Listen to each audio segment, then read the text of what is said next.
You forever because the people waste all of their political energy debating the media spectacle instead of investigating the globalist agenda. Number 10. It's Obama's job to sell the public on globalist policies that aren't in the people's best interest, but the overlords have many salesmen. His most important function is to protect the criminal oligarchs from prosecution while they loot the economy worldwide, start new wars, and engage in torture. They're called Generation O, and they were the key to Barack Obama's White House win. During the campaign, Barack Obama used the internet like no other candidate before him, harnessing the energy of millions of his supporters. But the question now is, what to do with this young, eager, energetic army?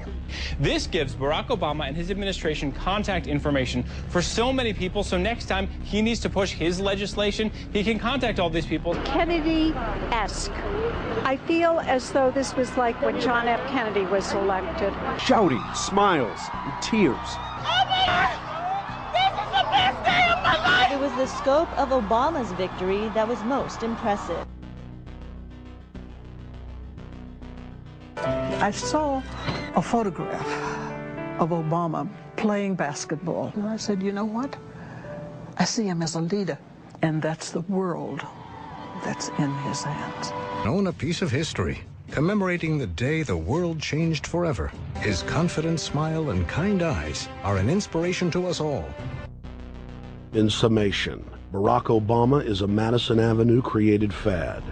All of the crazed Obama worship, being pushed by the corporate media, is scientifically designed to capture the public in a net of peer pressure mass euphoria. If the New World Order can just distract the public for a few more years, the elite can finish constructing their police state control grid. Now, a lot of times, we don't want to know the issue. Right. We don't want to know the issue. We feel, what do you call this thing where you get this false sense of gratification, but because a black man is in office, everything's going to be all right. No, everything's not going to be all right. Yeah. Until you look into the agenda on what the Democratic Party has been about, is about, and will be about, regardless if Barack Obama is the president or not. And that's real. Barack Obama is the perfect Trojan horse. He makes the people feel like they finally have a place at the table, even as he betrays them. I won't have to worry about paying my mortgage. Oh, it's such a blessing to see you, Mr. President. Thank you for taking time out of your day. Never in my life would think that this would ever happen. Sadly, many Obama supporters can't see what's right in front of their faces because they've already invested their very identity in this artificially created cult movement. Throughout history, it has happened over and over again. People turn their intellect over to cult of personality mass movements, and it's happening again. The evidence presented in this film is documented fact, and those that ignore what history has taught us do so at the peril of us all. As frightening as the information in this film is, there are many things we can do to stop the globalist agenda dead in its tracks. First, we expose the cult of Obama for what it is, a sad hoax. Next, realize that we are all being propagandized 24/7. Investigate all information for yourself, be it political parties, the media, or this film. Be aware of the tricks that the elite use, like the staging of false flag terror attacks and other crises.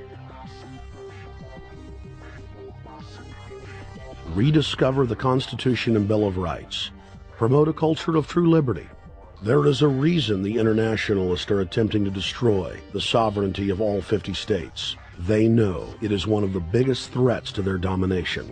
The federal government has been completely hijacked by foreign interest, and more than 25 states have recognized this fact and are moving to block the New World Order at the state level by declaring their 10th Amendment powers.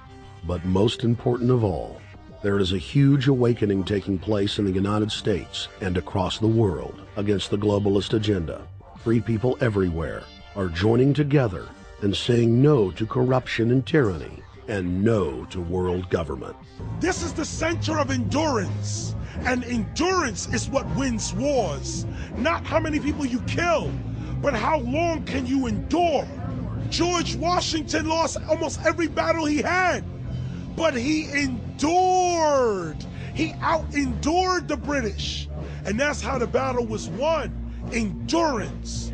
And each and every one of you watching this, every single one of you, is just as important as the people who were our founding fathers, as that you are just as important as the Sons of Liberty who met in the 1770s to philosophize about freedom, to philosophize about a republic, to philosophize about a truly free country with a republic. There's 1 billion people on the planet.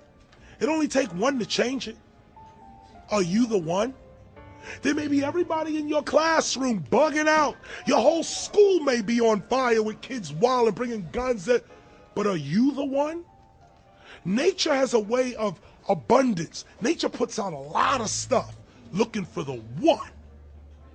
So if you're going to go along with the trend of let's just kill each other, let's disrespect each other, then you're part of nature's plan as well, to be part of just the excess.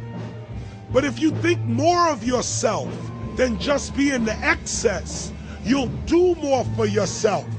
Are you the one? Everybody's not gonna make it, but you have an opportunity to save yourself. Well, we don't have to look back thousands or even hundreds of years to see how dangerous this present day situation is. We can look back to Bolshevik Russia. We can see the takeover by the Bolsheviks talking about the people's revolution, talking about the positive change. And Lenin came in, and then Stalin.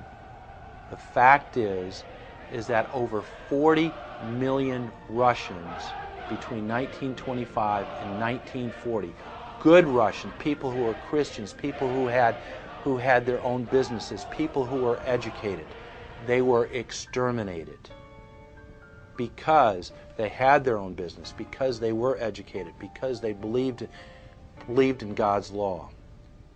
We can look over at Germany.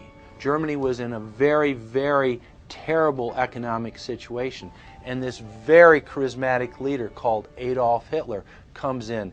He makes the roads good, and he promises a better life for the people. And within 10 years, you see a completely nationalized, centralized, dictatorial situation where millions and millions of people were exterminated. And then we can go to Maoist China. Mao came in, he promised change, he promised a better life, and within 5 years, 60 million Chinese were exterminated. They don't teach that. They don't teach that in the schools these days, and it wasn't that long ago. And I pray to God that this will not happen in the United States. And the way it won't happen is if you and your friends and all of us together take action to say no. This country is too precious. It's too wonderful. It's too good of a place to lay down as a victim. Greatness could arise once we break the shackles of the government that's holding us back. One thing America has more than any other country is an entrepreneurial spirit. One thing we have more than any other country is the ability to be innovators. You know, if I was born in Italy, I wouldn't be the trend forecaster I am today, because I would have been locked into a culture of thinking one way. We have that freedom of expression and freedom of thought that could free us to create greatness again if Big Brother doesn't come down on us harder. Humankind is at a historic crossroads. The forces of globalism are marching towards absolute despotism. Look in the mirror, count the cost, and decide, are you going to let history repeat itself? Or will you stand tall with freedom lovers everywhere and stop the completion of a world dictatorship?